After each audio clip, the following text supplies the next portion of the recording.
Estamos felices de tener a Imanol Canellada. Somos lectores.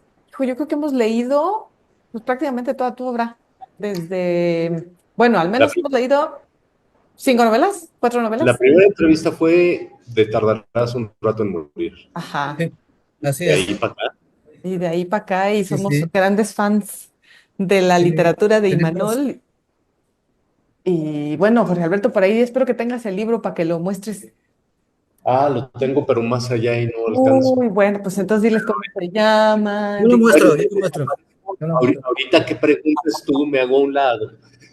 Mira, Manuel sí lo Mira, tiene. mira, Imanol, muy, muy Tenga bien confianza, tenga portado. Muy bien confianza. portado, Imanol, ahí está. Más que estamos Mira, yo me festejando. escribo durísimo No, hombre, Bueno, bueno. Bueno, pues arranquémonos con Cuerpos sin nombre. Imanol, y me eh, pongo así para la entrevista. te era, sabemos también, bueno, pienso por ejemplo en tu texto sobre la tragedia en la guardería y en preocupaciones que has tenido en otros textos, son ideas, son historias, son personajes que tienes que narrar que es inevitable, es decir, por lo que estamos viviendo, porque nos está atravesando a todos, ¿te parece inevitable narrarlas?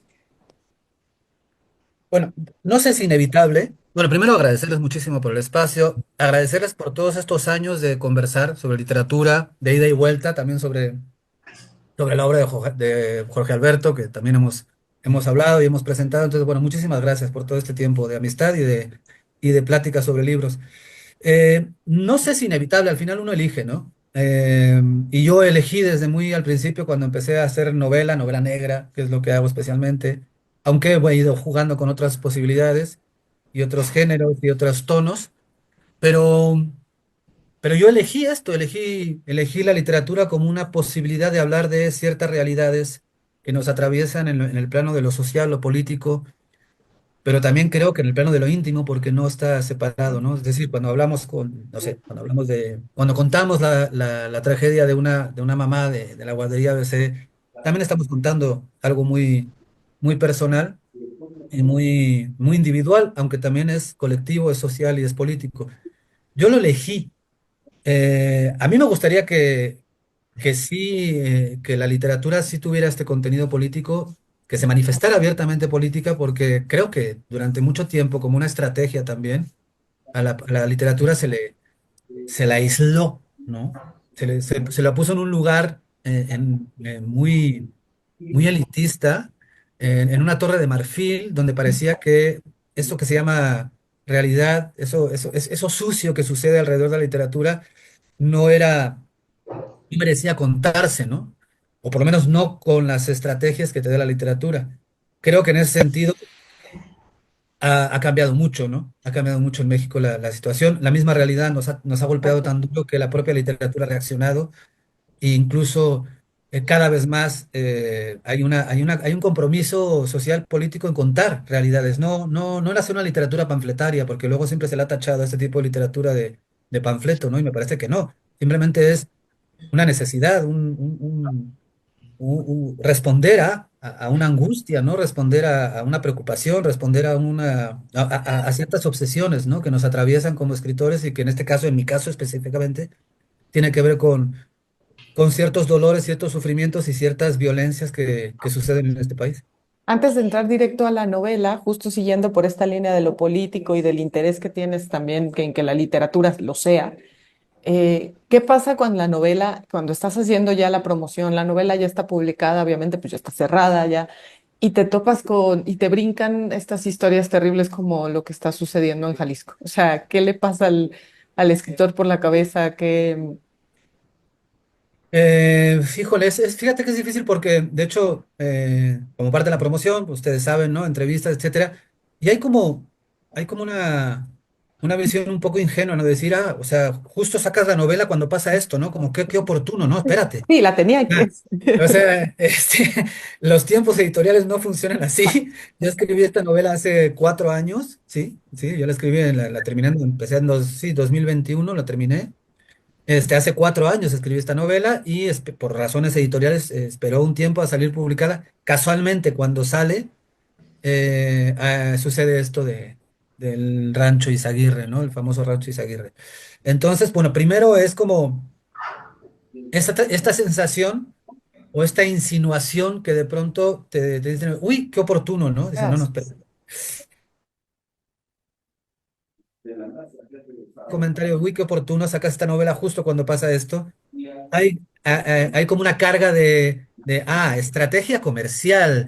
Estás explotando el dolor y el morbo Es que para escribes rapidísimo, putos además. dinero, ¿no? Entonces dice, bueno, no funciona así. Lo que yo hago se llama literatura de emergencia, pero no es periodismo. A mí me llevó casi 2 años escribir esta novela y después los tiempos editoriales son los tiempos editoriales. Entonces, no hay esto y de pronto tienes esta sensación, pero porque es muy tramposo, porque también de alguna manera hay una ceguera en términos sociales que ha permitido que existan ranchos como este, Exacto. eh, porque parece que es como que, uy, miren, resulta que en México está pasando eso. No, pues Sorpresa. yo hace 4 años escribí esta novela y yo ya sabía que existían ranchos como ese. De hecho, la novela se describe uno, algo parecido. Y entonces ya existía. Entonces no es como, es algo que viene sucediendo desde hace muchísimos, pero décadas. No 2 años, ni 6, ni 8, que en este juego también de la raja política, es muy triste ver también a los actores políticos, me da igual los colores y las siglas, ver jugar con el dolor de las víctimas, que es enorme, y en este pasarse la bolita, en este responsabilizar, en este tratar de quitarle votos o de sumar votos, en este juego terrible que se está dando, eh, apostarle a la no memoria, ¿no? Es decir, esto es algo que está sucediendo en este momento ahora, en el aquí y ahora, Rancho Izaguirre, este es el problema, no, ese no es el problema. Esa es una muestra, ¿no? Es una consecuencia de un problema enorme que tiene décadas en este país y que se sigue atendiendo desde la frivolidad y desde la indiferencia por parte de las autoridades, ¿no? Y desde el hartazgo por parte de la sociedad también. A ver, pongámonos un poquito más serios en el asunto literario, no más serios en el otro asunto, porque es difícil que se pueda. Cuerpo sin nombre la construiste a partir de dos planos narrativos muy claramente diferenciados. Hay uno principal y hay otro. El principal es el de ella y el otro es el de él, ambos víctimas de desaparición, y empiezo por el de ella porque es el que lleva en realidad el mayor peso de la novela. Cuentas además desde la perspectiva de la desaparecida, algo que no es nada común, porque pues aquí no es spoiler, desde el principio sabemos que está desaparecida y suponemos que está muerta, porque si no, no podría narrar de esa manera que narra, ¿no? Pues suponemos, por eso lo digo, suponemos. Pero lo que me interesa no es solo, sí me interesa, ¿por qué cuentas desde la perspectiva de la desaparecida? Desde la perspectiva de la desaparecida, dirigiéndose a sus seres queridos en una especie de diatriba opuesta o en sentido contrario, ¿no? Esto que pensamos como el diálogo con el ausente, ahora es el ausente el que habla, ¿no? Entonces es como muy curioso. Y es como, no sé si es una estrategia como para quitarnos la esperanza desde el principio. Sí, también para quitarle melodramatismo a la voz. Intenté algunas otras voces, eh, desde una tercera persona, la primera persona que fuera la mamá o el papá, alternando, etcétera, y siempre se cargaban se impregnaban de este melodramatismo que la propia tragedia de la desaparición te lleva, ¿no? Y es difícil no escaparse de eso. Y yo no quería ese tono, no quería ese peso del melodramatismo porque ahogaba la historia y porque además podía saturar al lector, ¿no? Lo podía empalagar. Ustedes saben que la literatura no responde a ciertas estridencias y el tono melodramático es muy estridente. Y en ese sentido, buscando, encontré esta posibilidad. Primero porque es una ruptura con la verosimilitud, ¿no? Porque quien narra, narra desde un no lugar, que puede ser interpretado como la muerte o puede ser interpretado como lo que uno quiera. No hay ninguna pista para llegar a ninguna conclusión, simplemente es un no lugar. Y esto me permitía que desde este no lugar la voz de pronto pudiera ser cínica, pudiera ser burlona, pudiera ser paródica. Hay momentos en que se ríe de su papá buscándola, ¿no? Que incluso ironiza sobre el papá, incluso que cuestiona a su mamá, al hermano, ¿no? Que hasta lo pendejea, etcétera. Y esto me permitía de alguna manera quitarle esta exacerbación de la emoción y también darles a los personajes que buscan una dimensión que trascienda el mero hecho de ser víctimas, que también es un problema. Cuando uno escribe sobre este tipo de temas, corre el riesgo de que el personaje únicamente sea eso, sea una víctima, ¿no? Como el caso de papá, mamá y hermano, que son, Ujú. pues, víctimas, ¿no?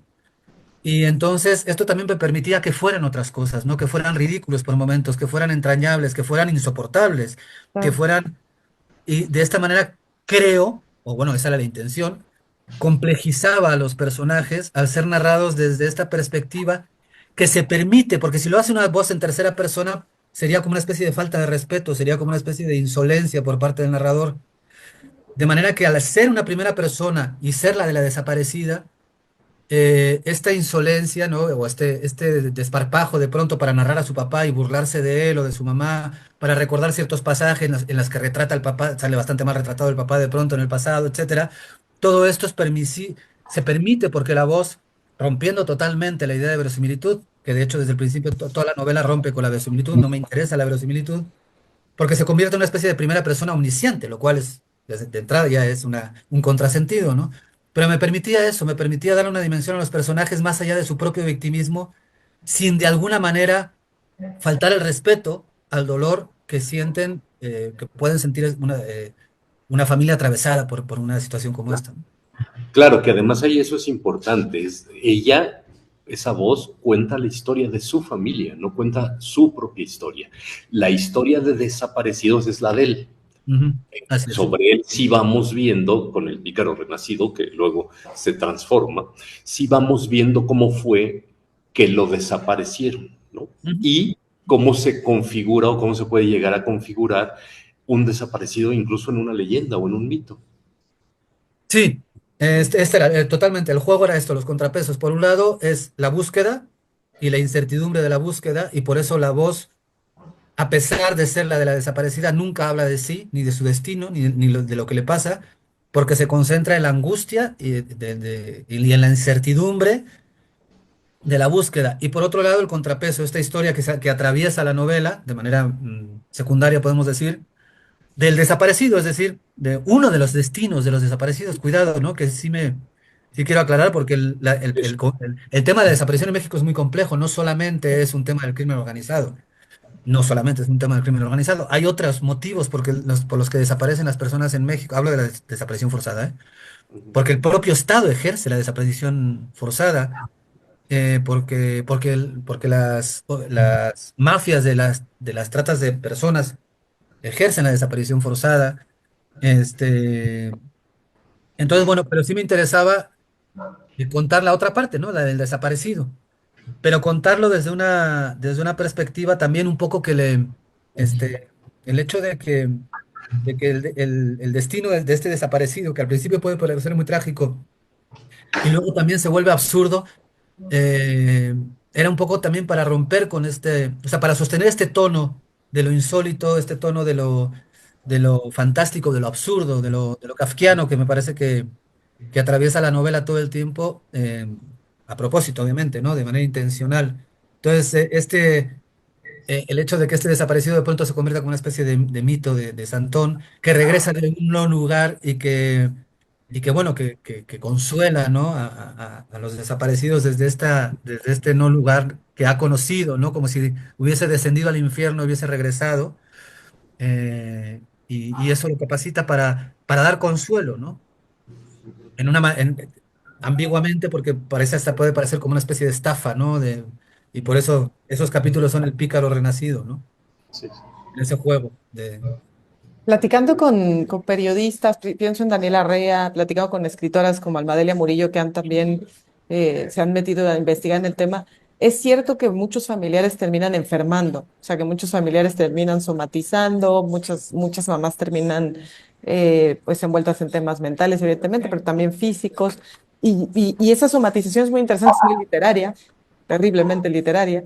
Y de ahí mi pregunta, ¿por qué la somatización? ¿Por qué estos bultos que empiezan a aparecerle a las personas que tienen desaparecidos?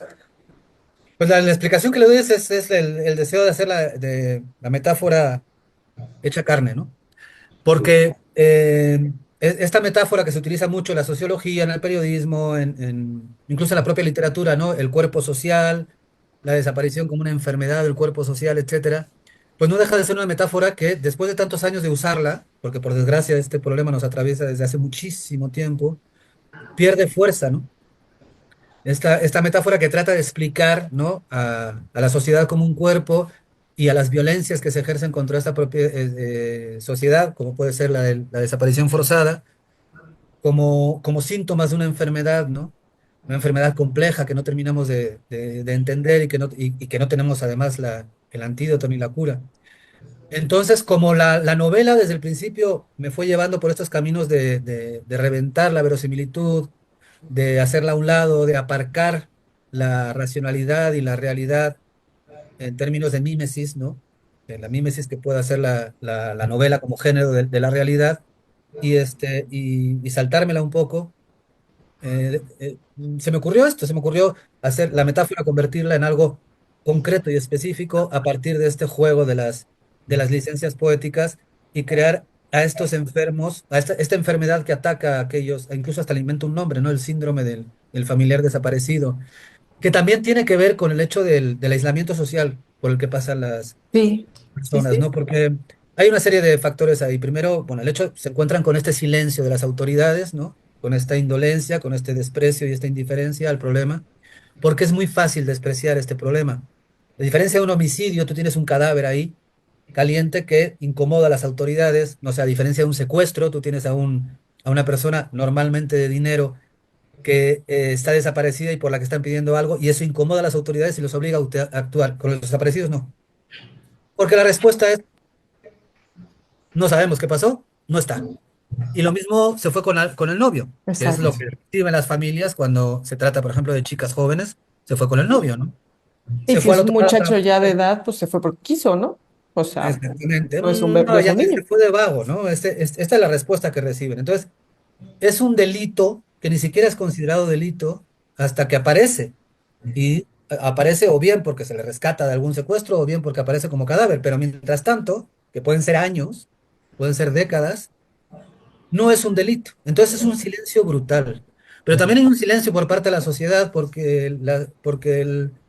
el Estado ha construido desde hace años esto. No, no, hablo del Estado, ¿eh? Y sus instituciones que no responden forzosamente a colores ni a siglas políticas, que esto es un error, me parece. El Estado y sus instituciones han construido un discurso de criminalizar a la víctima, de culparla, ¿no? Pues si es mujer ya sabemos, ¿no? Entonces, sí, pues es que andaba a las 5 de la mañana y que hacía a las 5 de la mañana, normal, y luego minifalda y estas cosas, ¿no?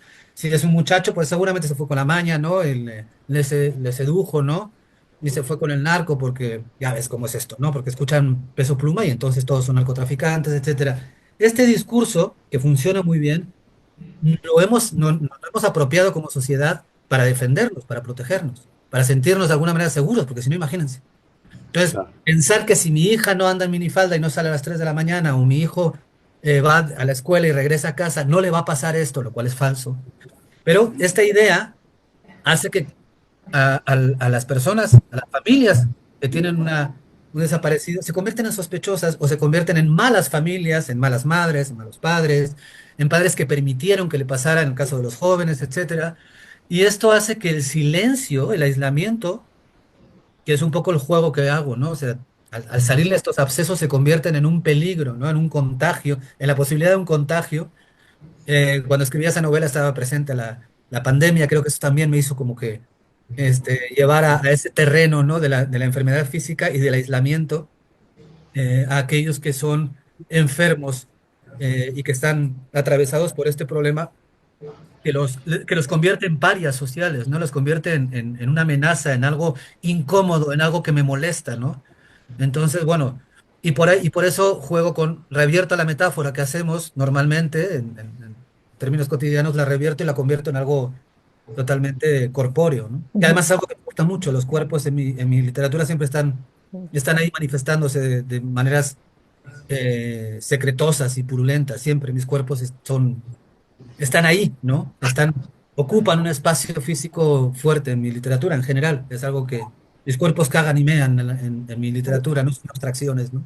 Acabas de hablar de cuerpos purulentos y secretosos y yo te quería hacer una pregunta más juguetona que tenía que ver con, me parece que haces un guiño doble con un personaje que ni siquiera es personaje, que esto te lo quiero preguntar así como guiño para los lectores y para que descansen un poquito. En toda la novela ningún personaje tiene nombre, salvo a Mihai. Ujú. ¿Quién es Amihai? Es un poeta israelí, buenísimo, es el poeta nacional de Israel. Cuando yo escribí la novela, no estaba tan desacreditado Israel como sociedad, como país, volviendo a los tiempos, a pesar de que el genocidio ya existía, pero bueno, diferenciar entre lo que puede ser un grandísimo escritor, un grandísimo poeta, y gracias por preguntarme, porque nadie me pregunta sobre Amihai, este, y fue algo totalmente fortuito. Mientras yo escribía, cuando empecé a escribir la novela, me topé con una antología de este poeta que hizo vuelta en los años 80 y que tenía Adriana, mi pareja. Me topé con ella, con la antología, ¿no? Y empecé a leerla y me fascinó. Pero además sentí que hablaba con la novela. O sea, a medida que yo leía los versos de Amihai y parecía que estaba dialogando con lo que yo estaba escribiendo en ese momento, que apenas empezaba a escribir la novela, apenas tenía algunos capítulos, algunos esbozos.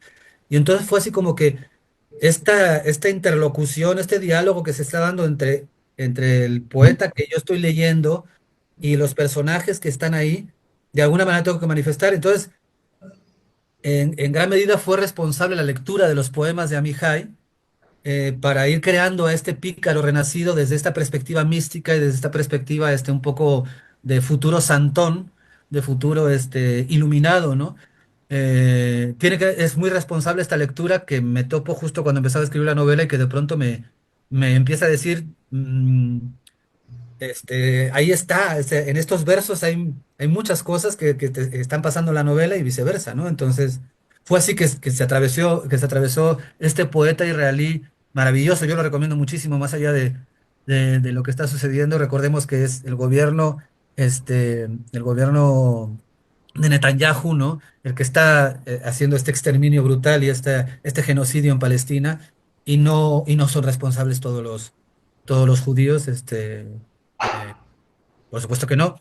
Entonces, bueno, recomendar a este poeta, que es una maravilla, en serio, es un poeta que además cuestiona mucho del discurso sionista y que utiliza Netanyahu para sostenerse en el poder y para masacrar al pueblo palestino, es muy cuestionado por este poeta, ¿no? Pero es así que parece que se atraviesa en la novela, por accidente. Esos accidentes felices, ¿no? Que uno cuando está escribiendo tiene, ¿no? Sí, sí. Y Manuel, aquí nos ven de cualquier lugar que te puedas imaginar en nuestro país y también de otros países. Cuéntanos, ¿tienes alguna visita a feria? ¿Tienes alguna presentación próxima en algún punto de nuestra República Mexicana? Sí, sí, sí, sí, sí. En 5 de abril, Tijuana, en la Feria del Libro de la UABC. Esa es la próxima fecha. Y tengo otra, ay, en la FENAL, que es la de León, la Feria Ajá. Nacional del Libro de León, Guanajuato. También presento ahí. La fecha es... No te preocupes, ahí también para irlos invitando también a quienes están por ahí que vayan a esas ferias, que vayan a Por esas ahí, ferias, sí, que la busquen tengo en ahí. cartelera Sí, y sí, en que la FENAL, busquen. exactamente, bueno, eso es. Sí, en la FENAL, no recuerdo ahorita exactamente la fecha, pero sí, en Tijuana, sí, esa sí la tengo presente, 5 de abril, sí. Bueno, pues Tijuana y León pónganse abusados, por ahí busquen en la agenda de estas ferias para que se encuentren con Imanol, para que le digan, ay, te vimos en la tertulia y para que les firmen. Sí, genial. Y Bueno, Manuel, cuéntanos si tienes alguna nueva manía como lector. Ya sabes que aquí siempre las preguntamos. No sabemos si entre tus lecturas has encontrado una nueva desde nuestra última conversación. sí, puedo decir que hace muy poco, digo, sin vergüenza lo digo también, porque pues que descubrí a una autora que yo no había leído nunca, Ajá. autora de origen húngaro, pero que escribía en francés, ya murió, se refugió en Suiza, Agota Christoph. Y ha sido un descubrimiento, wow, me ha volado la cabeza.